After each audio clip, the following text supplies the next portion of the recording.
So that's again a circle. But you asking me about why I believe in the Prophet Muhammad, peace and blessings be upon him, is again a deflection from the topic, because this isn't about whether or not and why I believe in Islam. I'm using your logic. The issue is, though, you're using my logic before answering my question, so that's not something that needs to happen. We have history, we have archaeologists, what historical documents? We have agnostics, we have so what historical documents? Who testify that this indefinitely happened, that this is the well-established historical event. Okay, perfect. But the issue is, because my question was, what historical documents do we use to prove that the Bible was written by eyewitnesses? Because that's what we're kind of in now. We're talking about historical evidence for the crucifixion, and the first thing we mentioned was the Gospels. So I'm asking very simply, what historical evidence doesn't need to be eyewitness? What historical documents or evidence do we have to prove that the Bible was written by eyewitnesses without using the Bible, because that's circular? What about the Dead Sea Scrolls? Do you affirm those at all? That's not New Testament. We're talking about the New Testament. But the Dead Sea Scrolls was is a fulfillment.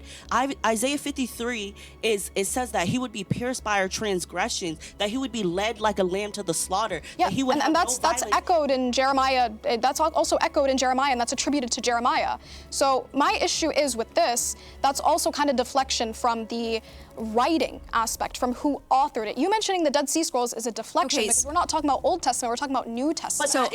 And we're also talking about history. Wait, hold on, but we're not talking about fulfillment. So let me ask you this. Does history acknowledge prophecy, which is something miraculous? Do historians acknowledge supernatural things such as prophecy? Some do. Yes. No, that's false. Because history, and the reason why, the reason why is because history is something naturalistic, which means they don't appeal to supernatural things such as prophecy or miracles. But if it happens, also why, wait, I'm in the middle of speaking. That's also why, for example, atheists and historians don't agree with the resurrection. Not because there aren't people who believed in it, but because it's a supernatural event. So naturally, they're not going to accept things such as prophecy and so on and so forth. We're talking about historical documents backing the crucifixion. So I want to go back to my point. Do you have historical documents that prove that the Bible was written by eyewitnesses? Okay, aside from the eyewitness, because I feel like there's like a catch-22, let's say, okay, we do not have them other than the Bible. We all agree we do not have them.